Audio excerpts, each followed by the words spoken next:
দর্শক বন্ধুরা, আজ 27শে আগস্ট বৃহস্পতিবার, আর আজকের এই ভিডিওতে আমি আপনাদের তিনটে বড় খবর দেখাবো।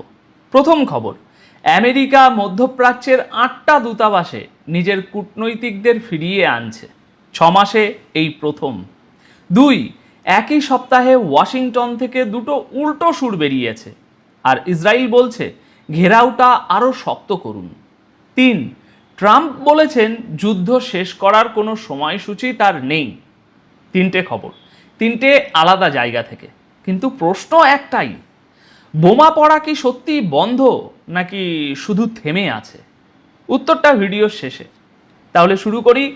প্রথম খবর, দূতাবাস। দর্শক বন্ধুরা, কয়েকদিন আগে এই চ্যানেলে একটা প্রশ্ন রেখে এসেছিলাম। আমেরিকা বলছে ইরানে আপাতত নতুন হামলা নেই, কিন্তু সেটা কি শুধু মুখের কথা? আজ তার উত্তর এসে গেছে, আর উত্তরটা বক্তৃতায় নেই। দেখুন, একটা সরকার নিজের লোককে কোথায় পাঠাচ্ছে সেটাই আসল কথা। নিউ ইয়র্ক টাইমস গতকাল জানিয়েছে আমেরিকার স্টেট ডিপার্টমেন্টের ভিতরের একটা নোট তারা দেখেছে। নোটটা মঙ্গলবার তাদের হাতে এসেছে। সেই নোটে নির্দেশ দেওয়া হয়েছে মধ্যপ্রাচ্যের দূতাবাসগুলোতে কর্মীদের ফিরিয়ে আনা হোক। কোন কোন দেশ? ইসরায়েল, লেবানন, সৌদি আরব, কাতার, জর্ডান, ইরাক, কুয়েত আর ওমান। এই 8টা দেশ। এই দূতাবাসগুলো 6 মাস ধরে কোনো রকমে চলছিল, হাতে গোনা কয়েকজন কর্মী নিয়ে। যুদ্ধ শুরুর আগেই বেশিরভাগ কর্মীকে সরিয়ে নেওয়া হয়েছিল।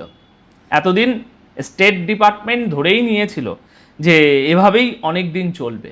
এখন জরুরি অবস্থার কিছু ব্যবস্থাও তুলে নেওয়া হয়েছে।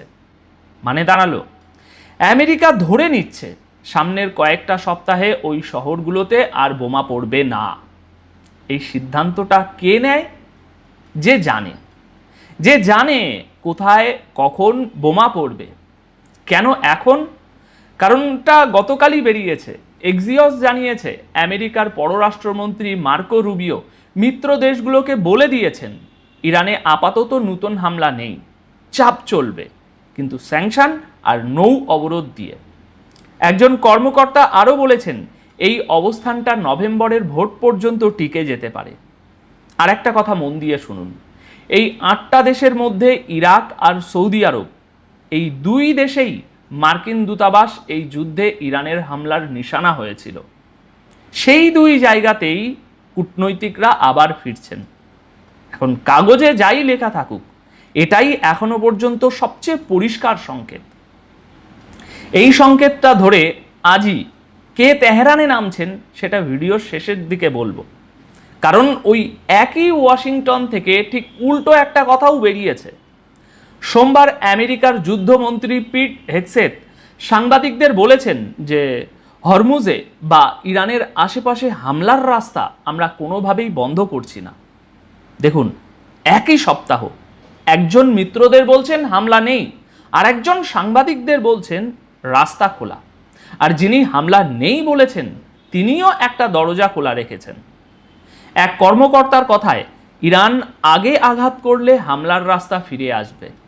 মানে দুটো কথাই একসঙ্গে সত্যি হতে পারে একটাই শর্তে, যদি সিদ্ধান্তটা এখনো নেওয়াই না হয়ে থাকে। আর ঠিক এখানেই তৃতীয় একটা গলা ঢুকে পড়েছে, ইসরায়েলের গলা। সোমবার অধিকৃত ওয়েস্ট ব্যাংকের বিনমিয়ান কাউন্সিলের সভায় বেঞ্জামিন নেতানিয়াহু বলেছেন প্রেসিডেন্ট ট্রাম্প কাল যা করেছেন সেটা ইরানের উপরে ঘেরাও আরও শক্ত করা। ইরানের উপর সরাসরি নয়, যারা এই সরকারকে সাহায্য করে তাদের উপর। ট্রাম্প কি করেছেন? তার আগের দিনই ট্রেজারি সেক্রেটারি স্কট বেসেন্ট 60টার বেশি কোম্পানি, ব্যক্তি আর জাহাজের উপর নতুন স্যাংশন বসিয়েছেন। কিন্তু নেতানিয়াহু এর চেয়েও বড় একটা কথা জানিয়েছেন। জুলাইয়ের শেষে হোয়াইট হাউসে ট্রাম্পের সামনে তিনি 3টে রাস্তার কথা বলে এসেছেন। প্রথম রাস্তা চুক্তি, আর দ্বিতীয় নতুন করে সামরিক অভিযান, আর তৃতীয় টাকার দিক থেকে ঘিরে ফেলা। ট্রাম্প বেছে নিয়েছেন 3 নম্বরটা, আর নেতানিয়াহুর কথায় খুব খুব খুব জোরালোভাবে সেই সিদ্ধান্তেই আবার শিলমোহর দিয়েছেন। ইরানের সঙ্গে চুক্তির প্রশ্নে নেতানিয়াহুর জবাব ছিল একটাই, ওই দলটার সঙ্গে চুক্তি করা যায়, এটা তার সন্দেহ আছে। আর তিনি এটাও বলেছেন যে ইরানের চ্যালেঞ্জ এখনো শেষ হয়নি। এই তালিকাটা বানিয়েছে কে? ইসরায়েল। আমার হিসেব বলছে এখানে আসল খবরটা স্যাংশনের নয়, আসল খবরটা অন্য। 3টে রাস্তা লিখেছেন ইসরায়েলের প্রধানমন্ত্রী, আর সেই তালিকা থেকে বেছেছেন আমেরিকার প্রেসিডেন্ট। ট্রাম্প নিজে কি বলেছেন এবার শুনুন।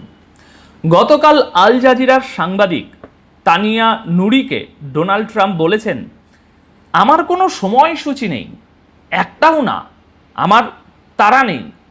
সঙ্গে যোগ করেছেন, আমরা খুব বড় ব্যবধানে জিতছি, আর স্যাংশন এবং হামলা দুটোই কাজ করছে। ওই সাক্ষাৎকারে তিনি আরও দাবি করেছেন যে ইরানের অর্থনীতি ভেঙে পড়ছে। এবার তারিখ দুটো পাশাপাশি রাখুন। এই যুদ্ধ শুরু হয়েছিল 28শে ফেব্রুয়ারি। তখন ট্রাম্পের নিজের কথা ছিল 4 থেকে 6 সপ্তাহে সব মিটে যাবে।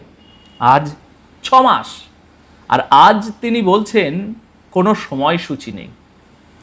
দেখুন, যার তাড়া নেই তাকে হিসেব দিতে হয় না, কিন্তু হিসেবটা একদিন চাওয়া হবে, আর সেই দিনটা নভেম্বরে। এবার ট্রাম্পের আর একটা কথা এর পাশে রাখুন। মঙ্গলবার তিনি ট্রুথ সোশ্যালে লিখেছেন, ব্যর্থ ইসলামিক রিপাবলিক নিজের সেনাবাহিনীর বড় অংশকে বেতন দিচ্ছে না। এটা মহাকাব্যিক মাপের একটা মানবিক বিপর্যয়, আর এটা থামাতেই হবে। ইরানের বন্দরে যে অবরোধটা বসে আছে সেটা কার? আমেরিকার।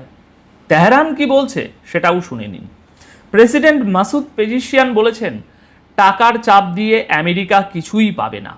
আর ওয়াশিংটনের কুইন্সিং ইউনিভার্সিটির ত্রিতা পার্সি তিনি বলেছেন, এই স্যাংশনে ইরানের সাধারণ মানুষের কষ্ট অনেক বাড়বে, কিন্তু তাদের নীতি বদলাবে না। এবার চটপট কয়েকটা খবর। দর্শক বন্ধুরা, আজই তেহরানে নামছেন কাতারের প্রধানমন্ত্রী শেখ মোহাম্মদ বিন আব্দুল রহমান আল থানি।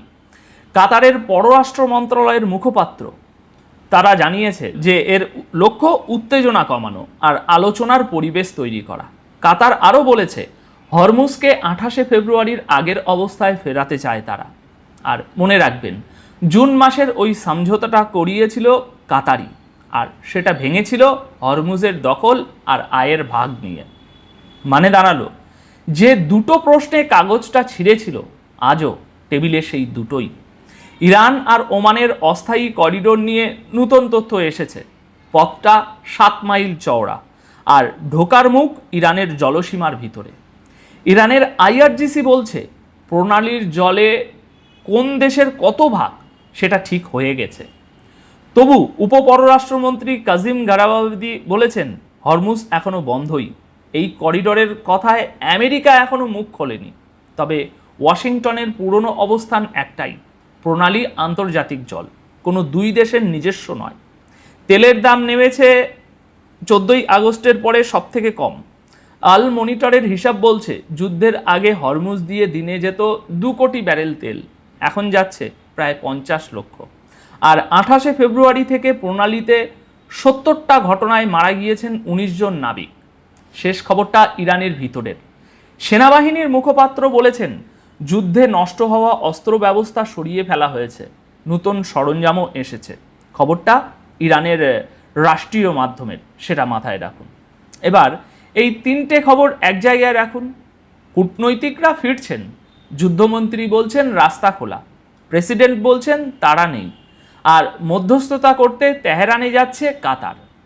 দেখুন, এই ছবিটা যুদ্ধ শেষ হওয়ার ছবি নয়, এটা বোমা তুলে রাখার ছবি। আগুনটা নেভেনি, শুধু আপাতত কেউ কার্ড দিচ্ছে না, আর কার্ড কে দেবে সেটা ঠিক করবে নভেম্বরের ভোট। যে দেশটার উপরে হামলা শুরু হয়েছিল ফেব্রুয়ারিতে, সে আজও দাঁড়িয়ে আছে। তাহলে 6 মাস পরে প্রশ্নটা কার দিকে যাচ্ছে? যে থামতে বলছে, নাকি যে যুদ্ধ শুরু করেছিল? দুটো জিনিস লিখে রাখুন, পরের ভিডিওতে আমরা মিলিয়ে নেব। 1, কাতারের প্রধানমন্ত্রীর সফরের পরে তেহরান বা ওয়াশিংটন কোনো তারিখ বলে কিনা। 2, দূতাবাসের লোক ফেরার পরে ওয়াশিংটন থেকে নতুন হামলার হুমকি আসে কিনা। মিলিয়ে নেবেন এভাবে। সফরের পরে যদি একটা তারিখও শোনা যায়, বুঝবেন টেবিল বসছে। আর যদি দুপক্ষই চুপ করে থাকে, বুঝবেন এই থেমে থাকাটা ভোট পর্যন্তই।